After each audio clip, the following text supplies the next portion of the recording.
گھر اگر کسی کا ٹوٹ رہا ہے تو انڈیا الائنس لوگوں کا گھر نہیں ٹوٹ رہا ہے.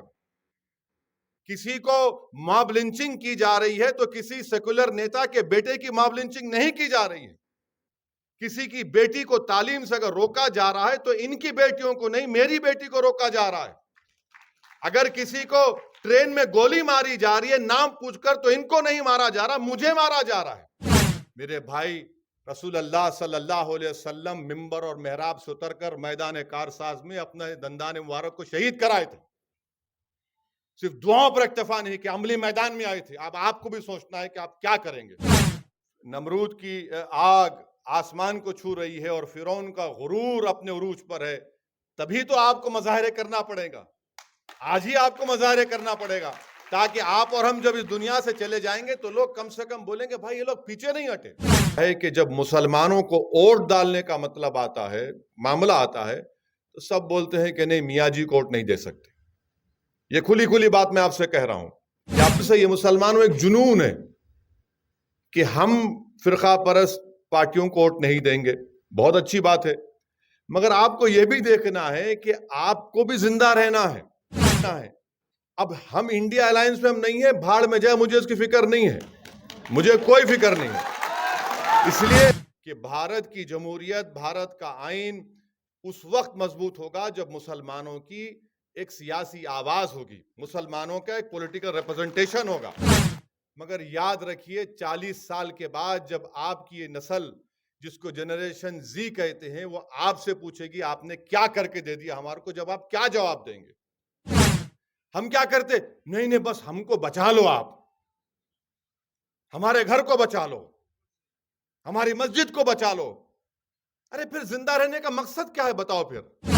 اگر آپ چاہتے ہیں کہ آپ کے مقدر کے فیصلے آپ کی مرضی کے مطابق ہوں تو پھر سیاست میں حصہ لیجئے. اگر آپ سیاست نہیں کریں گے تو کوئی اور سیاست کرے گا آپ سے. میں یہ سمجھتا ہوں کہ ایک بہترین کتاب لکھی گئی ہے اور پورے پارلیمنٹ کے 17 جو لوک سبھا کے الیکشن ہوئے اس میں کتنے پارٹیز نے اپنی جانب سے کتنے مسلمانوں کو ٹکٹ دیا اور کتنی ریاستی پارٹیوں نے لوک سبھا کے چناؤ میں انتخابات میں مسلمانوں کو ٹکٹ دیے اور پھر اس میں کتنے کامیاب ہوئے پہلی لوک سبھا سے لے کر موجودہ 2019 تک. اور ساتھ ہی ساتھ اس کتاب میں انہوں نے ریاستی اسمبلی کے انتخابات میں بھی مختلف ریاستوں کا ذکر کیا ہے جہاں پر کتنی پارٹیز نے مسلمانوں کو ٹکٹ دیے، کتنے کامیاب ہوئے. اور اس کتاب کے آخر میں انہوں نے ہر ریاست میں جتنی اسمبلی حلقے جات ہیں اس میں انہوں نے مسلمانوں کا آبادی کا تناسب بھی لکھا. تو میں یہ سمجھتا ہوں کہ ایک بحیثیت ایک سیاست کے طالب علم کے لیے یہ ہمارے لیے بڑی مفید ثابت ہوگی. اور میں انشاءاللہ تعالی ضرور جب وقت مجھے ملے گا میں اس کا پورے جتنا ہو سکے اس کا پڑھوں گا اور یقین جانی عبد الرحمن صاحب میں اس کو استعمال کروں گا اپنی تقاریر میں، اپنے جہاں کہیں مجھے موقع ملے گا، تاکہ یہ جو ہمارے وطن عزیز میں جو آرگومنٹ پیش کیا جاتا ہے کہ مسلمانوں کے تعلق سے کہ آپ صرف ووٹ دیجئے، ووٹ لینے والے آپ نہیں بن سکتے ہیں.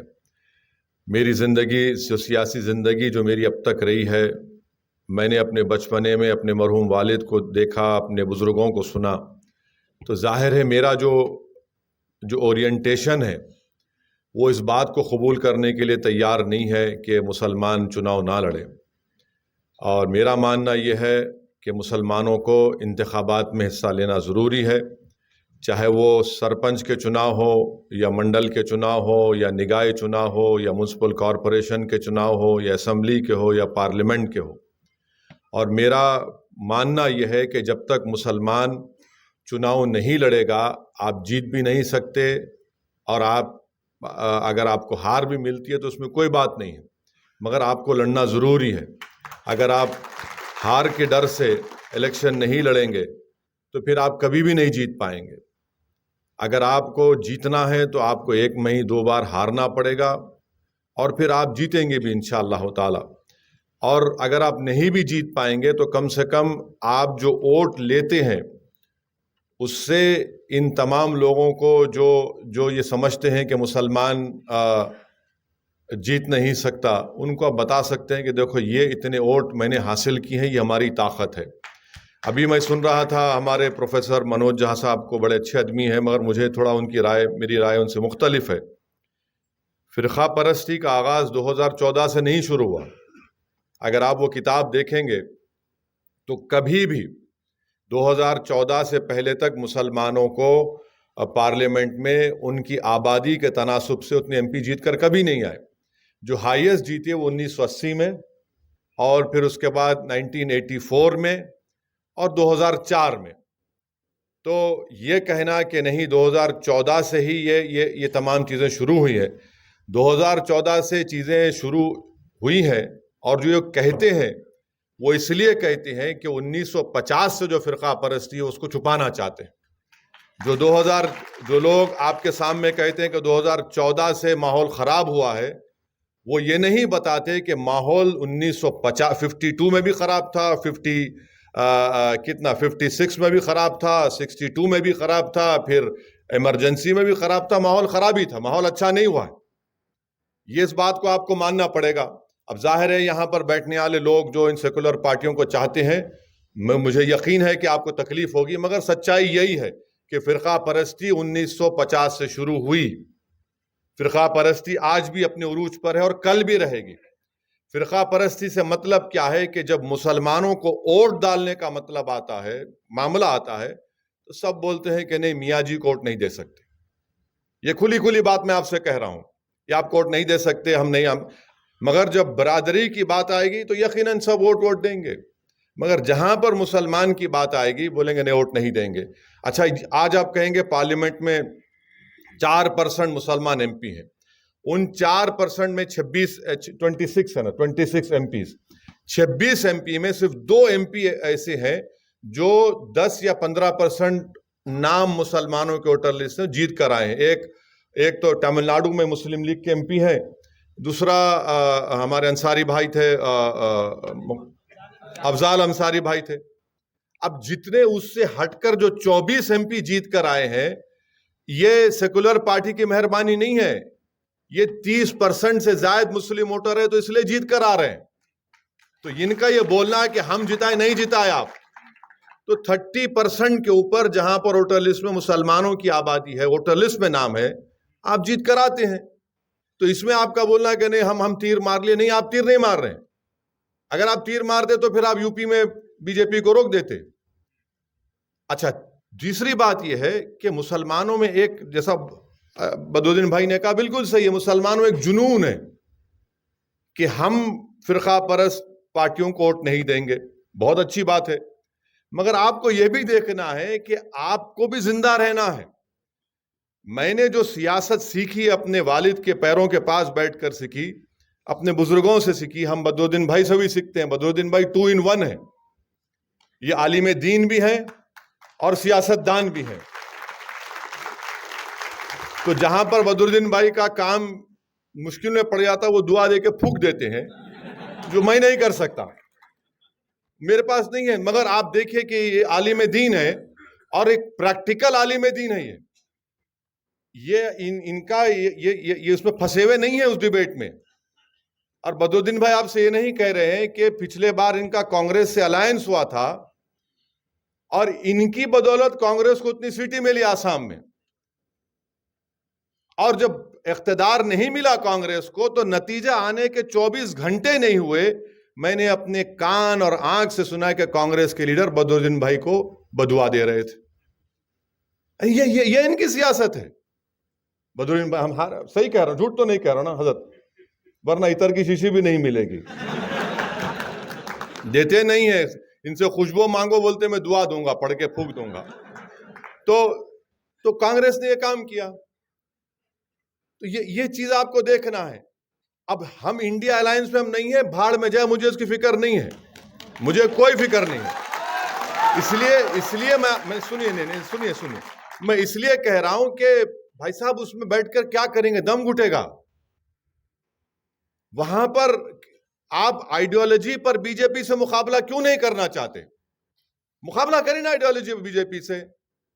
آپ پہلے یہ کہیں گے کہ دیکھو ماحول اتنا خراب ہے کہ اگر آپ کو دیں گے ٹکٹ تو پھر ہم کو ہندو ووٹ نہیں ملے گا، یہ کھلا بولتے ہیں. تو آپ، میں کھل کے کہہ رہا ہوں، اندر کمرے میں کہتے ہیں. اچھا پھر آپ دیکھیے کہ راہل گاندھی امیٹھی سے کیوں ہارے اور وائناڈ سے کیوں جیتے؟ وہاں پہ اسدالدین اویسی نہیں لڑا الیکشن، وہاں ڈیل نہیں ہوئی میری بی جے پی سے، نہیں ہوئی ڈیل میری، مگر وائناڈ سے جیتے. کیوں جیتے وائناڈ سے؟ کیونکہ مسلم لیگ ہے وہاں پہ، مسلم لیگ نے ان کو ڈوبنے سے بچا لیا. اور میں آپ کو بتانا چاہ رہا ہوں کہ میں ہمیشہ یہ کہتا ہوں کہ اللہ حضرت اسماعیل رحمۃ اللہ علیہ کی خبر کو نور سے بھر دے. ان میں وہ ویژن تھا کہ انہوں نے مسلم لیگ کو زندہ رکھا.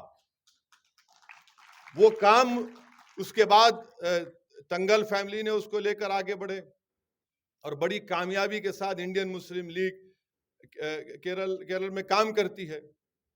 اور وہاں پر ابھی آپ نے بتایا، پی ٹی محمد بشیر صاحب نے، اب ایجوکیشن منسٹر بھی تھے، کہ کس طریقے سے مسلم لیگ کیرل میں کام کرتی ہے اور اپنی طاقت پر جیتتی ہے، اور ان کی طاقت کے بغیر کانگریس اقتدار میں نہیں آ سکتی ہے. تو یہ جو سیاست ہے اس کو سمجھنے کی ضرورت ہے. مگر جو ہندی بیلٹ کی سیاست ہے وہاں پر مسلمانوں کو ایک فیصلہ لینا پڑے گا. آپ نے، میں پچھلے اتر پردیش کے چناؤ میں بولا کہ بھائی ٹھیک ہے، آپ، بہت سے لوگ مجھے بولے کہ ہم فیصلہ کر لیے، ہم آپ کو ووٹ نہیں دے سکتے. میں نے ٹھیک ہے، میں لڑوں گا. تو انہوں نے کہا کہ نہیں ہم اب کے بار بی جے پی کو روک دیں گے. میں نے ان سے کہا کہ دیکھیے ایک بات سمجھیے کہ آپ روکیے ضرور، مگر یہ تو بتائیے کہ آپ جیتیں گے کتنے. آپ اپنی آواز تو بنائیے، ایک 3-4 کو جتائیے جو آپ کے لیے لڑیں گے، آپ کی آواز بنیں گے. بولے نہیں ہم فیصلہ کر لیے کہ اب کے بار ہم سائیکل کو ساتھ دیں گے. میں نے کہا مبارک، آپ کا فیصلہ ہے، میں تھوڑی بہت مجھے تکلیف ہوگی مگر آپ کر لیجئے. مگر میں ان کو بتایا کہ آپ کامیاب نہیں ہونے والے ہیں. بولے آپ کو کیسے معلوم؟ میں بتا رہا ہوں آپ کو کامیاب نہیں ہوں گے آپ. مگر جنون تھا، پورے مساجد سے اعلان ہو گیا، سب مساجد سے اعلان ہو گیا. جمعے کے خطبے میں امام صاحب منبر رسول پر کھڑے ہو کے اچھا فیصلہ لیجئے، شیطانیت کو شکست دیجئے، انصاف کو کامیاب کریے، سب بولا گیا. اور ماشاءاللہ سے مسلمان سن لیا. مگر نتیجہ کیا نکلا؟ نتیجہ یہ نکلا کہ بی جے پی چناؤ جیتی مگر آپ کے نمائندے کامیاب نہیں ہوئے. تو یہ آپ کو ڈفرنس محسوس کرنا ہے. میرا جو پولیٹیکل اورینٹیشن ہے میں اس کی بات کر رہا ہوں. میرا ماننا یہی ہے، اور جب تک میں زندہ رہوں گا مانتا رہوں گا، کہ بھارت کی جمہوریت، بھارت کا آئین اس وقت مضبوط ہوگا جب مسلمانوں کی ایک سیاسی آواز ہوگی، مسلمانوں کا ایک پولیٹیکل ریپرزنٹیشن ہوگا. اور جو لوگ بار بار یہ مجھے اور بدرالدین بھائی کو کہتے ہیں کہ نہیں آپ کے لڑنے سے بی جے پی جیتی، میں آپ کو بتا رہا ہوں کہ آسام میں جب بوڈو سے جھگڑا شروع ہوا اس وقت 40-50 ہزار لوگ بے گھر ہو گئے تھے لوور آسام میں. اور غربت تو آپ دیکھے ہی نہیں ہوں گے دلی میں بیٹھنے والے، جو میں نے آسام میں دیکھے 5 لاکھ کے قریب. ہم 10 دن وہاں پر تھے، رمضان کا مہینہ تھا. جو خدمت بدرالدین بھائی اور ان کے ادارے نے کی، مرکز نے، غیر معمولی تھی. اب آپ بتائیے کہاں تھے؟ کوئی بھی نہیں تھے. تو یہ جب تک آپ کے پاس آپ کے ووٹ سے کامیاب شدہ M L A, M P, councillor, sarpanch نہیں ہوں گے، آپ کے مسائل نہیں حل ہو سکتے ہیں. مثال آپ کے سامنے ہے، بدرالدین بھائی نے کہا کہ 2 سال میں ان کے ادارے کی طرف سے 600 لڑکے نیٹ کامیاب ہوئے، لڑکے لڑکیاں. تو کانگریس کیوں نہیں کرتی؟ کانگریس کو کرنا چاہیے نا.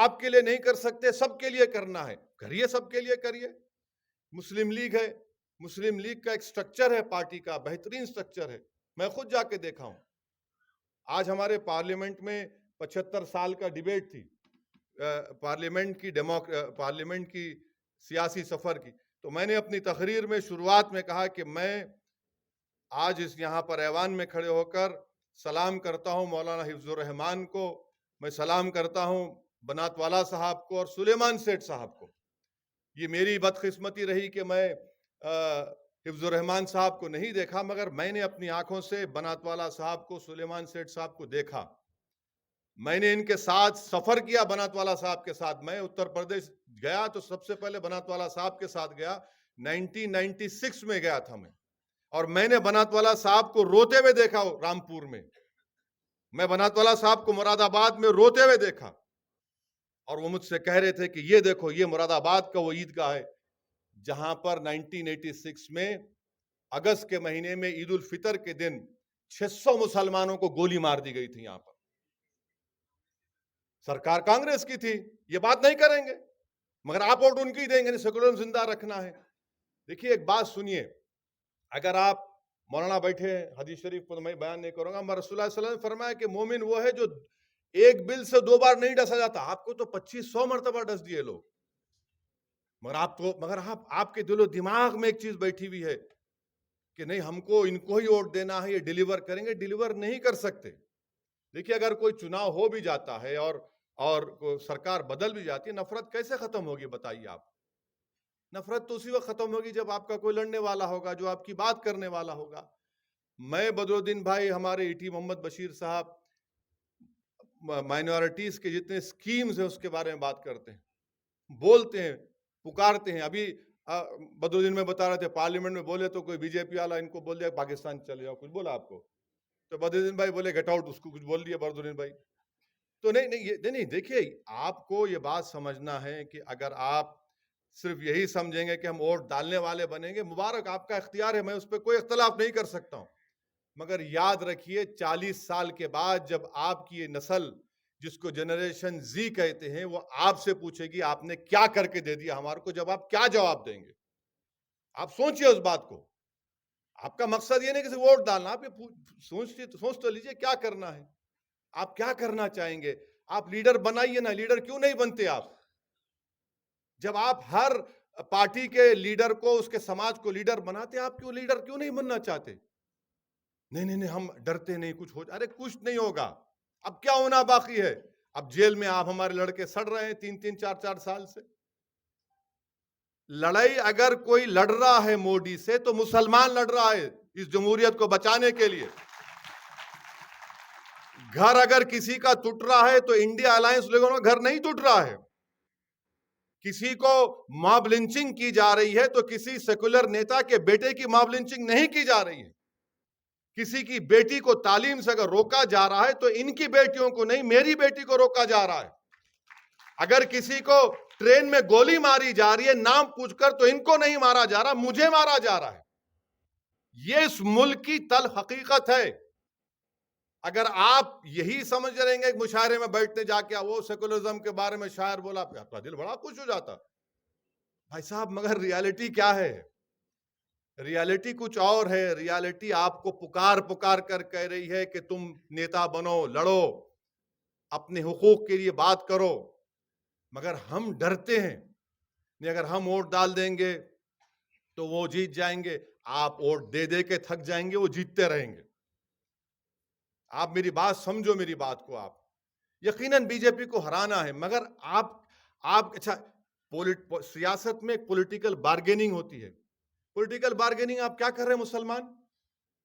آپ ہر سماج کو لے لیجیے، چاہے یادو ہو، کرمی ہو، کشواہا ہو، ٹھاکر ہو، برہمن ہو، جتنے سماج ہیں ان میں اتنا سیاسی شعور ہے کہ پولیٹیکل بارگیننگ کرتے اپنی سماج کے لیے.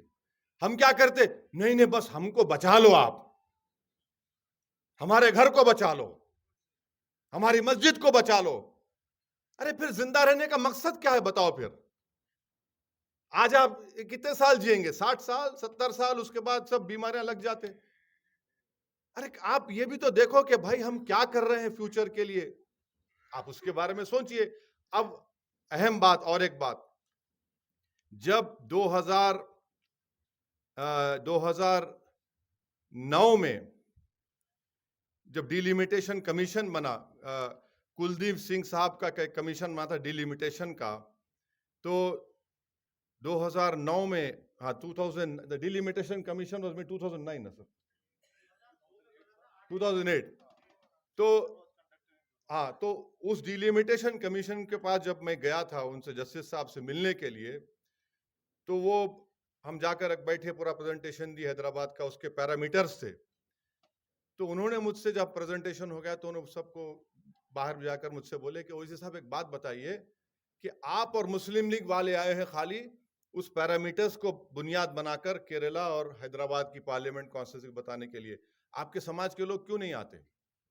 یہ خالی بیان دیتے ہیں، لوگ سٹیٹمنٹ دیتے ہیں کہ مسلمان کے کانسٹیٹوئنسی ریزرو کرتے ہیں. آپ لا کے دیجئے نا. آپ کو معلوم زیادہ لوگ نہیں گئے مسلمانوں سے.